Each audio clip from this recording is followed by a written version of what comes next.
কথা বললেন। রাগে, জিদে, কষ্টে বা অভিমানে কখনো কথা বলা বন্ধ করে দিয়েন না। আমরা কতক্ষণ বাঁচব কেউ কি জানি? যার প্রতি ভীষণ অভিমান নিয়ে রাতে ঘুমোতে গেলেন, সকালে উঠে দেখলেন মানুষটা আর নেই। রাতের ওই শীতল নীরবতাই ছিল আপনাদের শেষ কথা। বাকি জীবন আর ঘুম হবে বলেন? কত শত মানুষ আক্ষেপের নরকে পড়ে যাচ্ছে প্রতিদিন। কাছের মানুষটাকে শেষ কথাটা না বলতে পারার আক্ষেপ, কাছের মানুষটার শেষ কথাটা না শুনতে পারার আক্ষেপ। কথা পুষে রাখেন না, বলে দিন। কথা আসলে পুষে রাখার জিনিস না,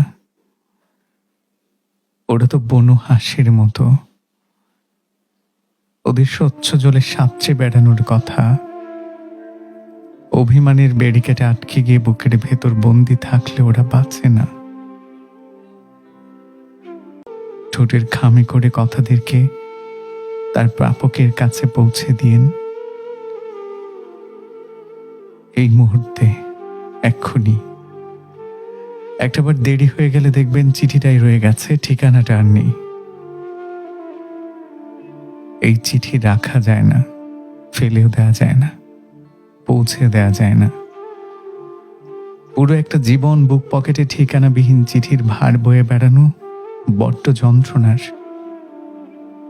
বড় বেশি আফসোসের। তাই বলি যে কথা বললেন। রাগে, জিদে, কষ্টে বা অভিমানে কখনো কথা বলা বন্ধ করে দিয়েন না। মানুষের বাঁচে কদিন বলেন? অভিমান নিয়ে রাতের বেলা ঘুমোতে গেলেন যে সকাল হলে সব ঠিকঠাক করে নেবেন, কিন্তু সকাল হলো, সেই সকালে আর ঠিকঠাক করার মতো সময় হলো না। যার প্রতি ভীষণ অভিমান নিয়ে রাতে ঘুমোতে যাবেন, সকালে উঠে দেখবেন সেই মানুষটা আর নাই। রাতের ওই শীতল নীরবতাটাই ছিল আপনাদের শেষ কথা। এই জন্য বলি যে কথা জমায় রাখেন না, কথা বললেন।